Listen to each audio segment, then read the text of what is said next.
Des sites internet nous permettent de devenir une vraie table d'hôte le temps d'une soirée. C'est pas une nouveauté, puisque c'est ce qui existait il y a 400 ans.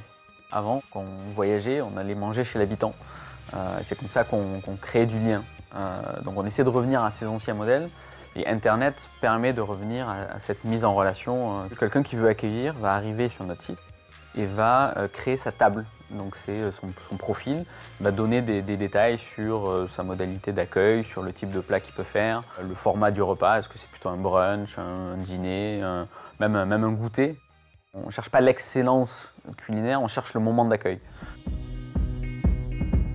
On préférera quelqu'un qui va faire un plat authentique, assez simple, mais où on sent que ça a été fait maison et il y a une histoire à raconter, que quelqu'un qui va se mettre en stress et qui va essayer de faire comme il voit à la télé alors qu'il n'en a pas les compétences.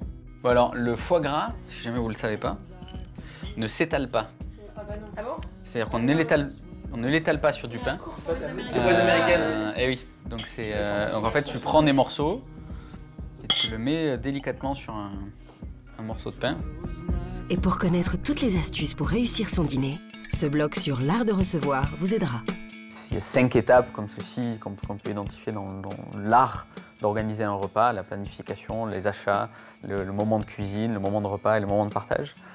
Et donc on essaie d'accompagner nos hôtes. Il y a pas mal de choses qu'on peut anticiper. La pâtisserie, vous pouvez la faire la veille. Un plat qui va être en sauce, vous pouvez déjà préparer cette sauce la veille, ce qui veut dire que vous avez moins de temps à en passer en cuisine comme ça le soir même. Vous savez tout, il ne vous reste plus qu'à lancer vos invitations.